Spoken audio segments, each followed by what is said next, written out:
Good evening, ladies and gentlemen, and my name is Michael Graham, and today I'm going to walk you through my e-portfolio as my final step towards my master's degree in education leadership. So to get started here, a little bit about the leadership program here at Fort Hays State.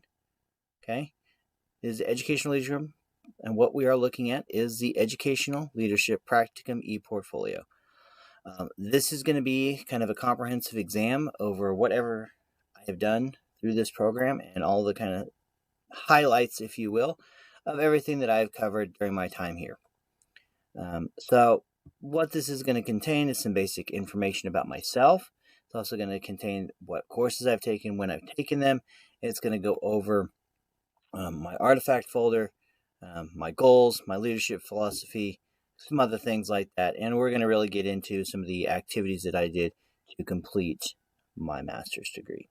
So as you can see here, we're going to get started by looking at probably the most important thing for me, and that was my program completion timeline that I enjoyed at the very beginning. It was really nice to kind of see the events of my life and how they matched up with what I was taking at the time. Kind of helped me as I went through this process to remind myself what I took and when. And as you can see, is what soccer tournament was I at when what class I was in, or was I in the middle of deep sea fishing when I did this project? And there was one that I definitely deep sea fished in the morning and finished a project at night. Moving forward into my leadership philosophy, this is one of the things that I do want to spend a little time talking about. And one of the things that constantly rings true throughout my time here at Fort Hays is that my job, I feel, as a teacher and as a future building leader, is not to be a guide to tell my students and future staff where to go and what to do, but to be there to support them in their journey. Because at the end of the day, as I've always viewed my job in education, it's not really a job, it's my love, to make sure that students and staff get to where they want to go and how they want to get there, and be there to support them and make sure that they stay on track, which kind of makes me a servant leadership category educator. And that's what I've always kind of been, and that's kind of how I am. And I will mention that one person today, currently, that really inspires me as the leader of my favorite soccer club, Arsenal, and that's Mikel Arteta. Okay, I believe that there are certain values that we hold to ourselves, and that those values are non-negotiable. You must respect others. You must be committed to the thing that you want to do, and you must have passion for it. I love what I do. There's nothing else I'd rather be doing, and it is exactly where I want to be. Lastly here, of course, we see a plan of study. This kind of just basically went through what I took and when. Sometimes I took one course, other times I took two. Really just kind of depended on my course load, and I really did kind of shove a couple classes here and at the end so I could finish here as we do this. All right, now on to the real meat and potatoes of this final project. These are our e-portfolio activities. So as you can see here on the screen, annotated bibliography, showing that we know how to research in APA format, finding articles, blogs, anything we can use to kind of tie into the categories that were chosen. Activity log.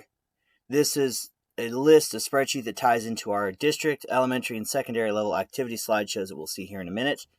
And those were all kind of ways to check that we were fulfilling the comprehensive nature of this activity, and that we were touching on all of our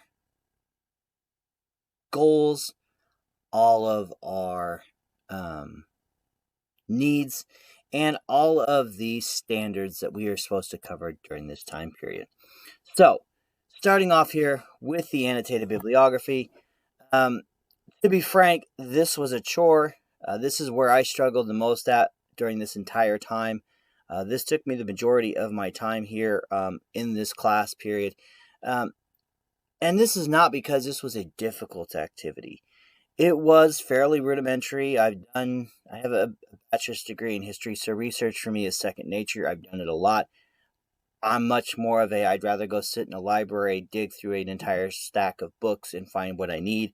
but I know for what the purposes of this was to find more modern articles, because as was explained to us, we had to find everything from 2018 and newer, which really tied into making sure that we were being relevant, which is something that is also very important for education.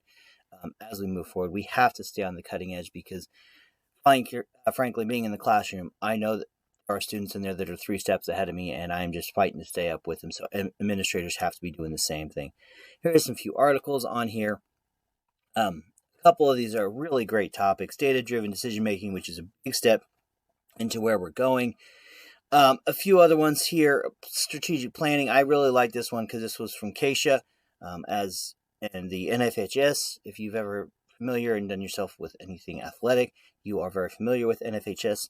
And this talks about something that's very near and dear to me, which is strategic planning for education-based athletics.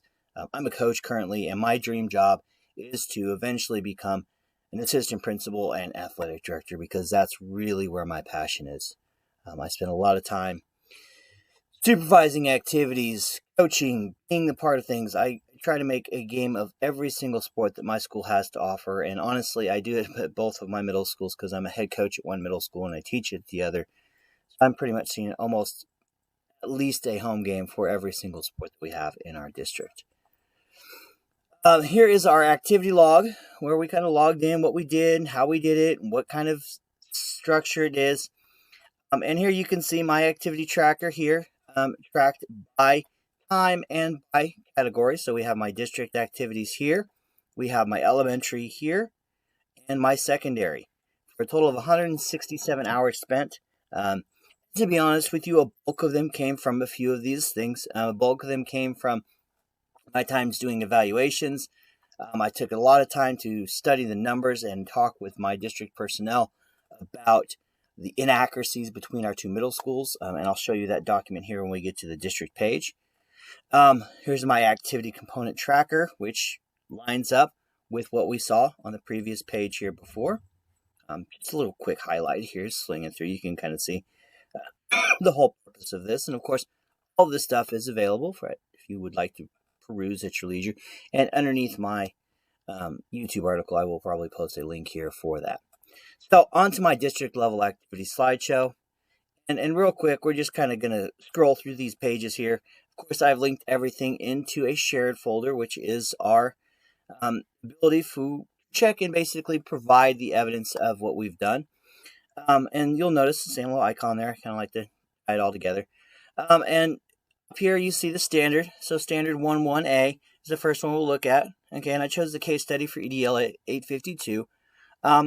Just talking about mission and vision statements and how important they are to what we do.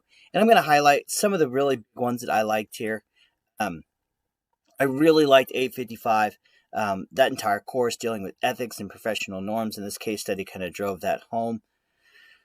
And this is the one I referred to earlier. And as you can see, I work at HMS. I'm a teacher there, and I also coach at Hazel West. But there is a huge difference in terms of staff members and student-to-teacher ratio. We're almost the exact same student-to-teacher ratio as our high school, which when you consider we combined both middle schools to go to our high school, it's a little crazy. So currently we have 761 students in our building at Hazel Middle School. We have about 42 staff members, and that leads to roughly around 18.1 staff-to-teacher ratio, or student-to-teacher ratio, sorry.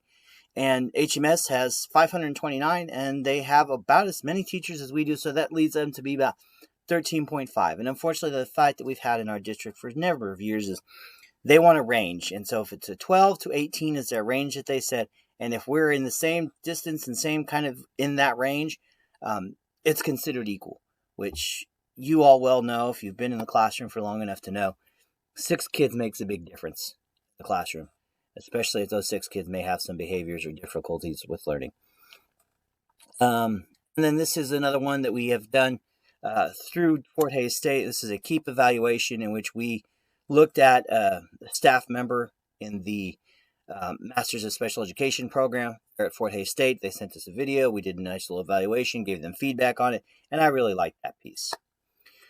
On to the elementary level activity slideshow. Yes, there is some correlation. That's just how I work. I like to keep things universal and similar.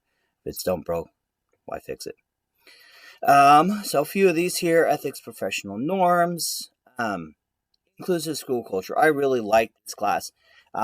When we talked about EDL 853, dealing with inclusive school culture, making sure everybody feels supported, no matter where they're from, their background culturally, financially, any of that stuff. And that's something that I really enjoyed because my district struggles with that so bad. We are a very minimalistic district in terms of providing for those of ethnic backgrounds.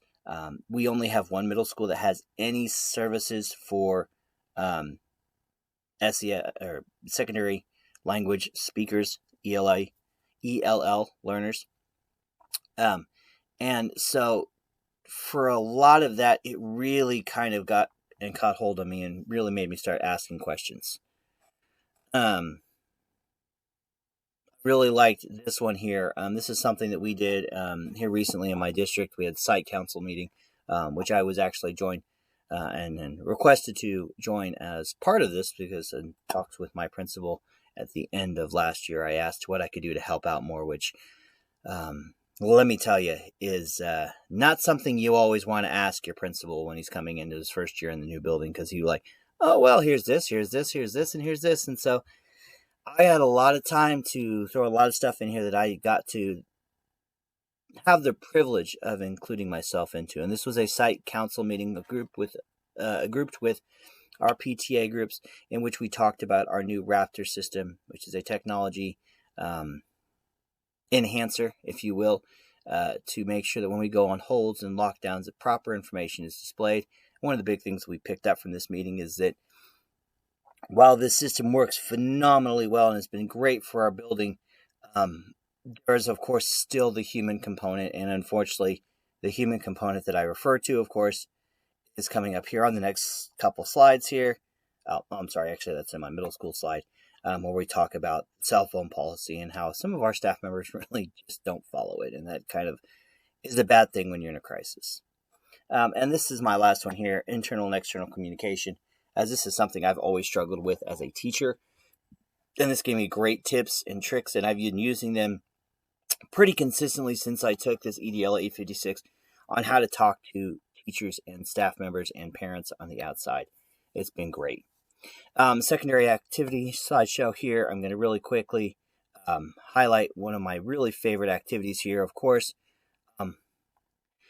That's what we do here at campus. We do positive note, campus and at HMS. We do positive note cards in which we submit just a little spiel about, hey, to our students, you've been doing a phenomenal job in class. I love how hard you're working. I love how you interact with your classmates. You've been really positive this week. And we send that home on a Thursday, or actually we put it in the mail on Thursday. That way, normally they get it by Saturday when they're out of school. And for some of our really low kids and some of our kids that struggle on the weekends because they don't have any interactions, that's a really nice pick-me-up for them. And of course, this is what I was referring to earlier with our department head meeting and the cell phone policy that we've been really trying to crack down on. Of course, here's my administration verification document. I had one from one of my assistant principals and one from another. This, of course, was my AD, and she was phenomenal. All of my administrators were top-notch in helping me knock this out. Onto my e-portfolio and program review, and I've kind of gone through some of this as we've been talking about. My biggest issue was writing this paper in terms of this last stage here, and that came because I had a lot of preconceived notions about being involved more in doing things, and that just didn't happen. But I have trusted the program, and I understand that there's a method behind the madness, and I know that the reason why we do so much more paperwork than we do hands-on learning is because I feel, after looking at reviews for the praxis exam, I feel so much more ready for that exam than I ever had in the past with any of my other exam reviews. So I'm hoping that you guys had a phenomenal night, and I thank you for your time, and I really do hope that if you are a future building administrator and you're looking for a program to do, I cannot highly recommend Fort Hays State enough. Thank you guys, and have a wonderful time, and I hope to see you in the very near future.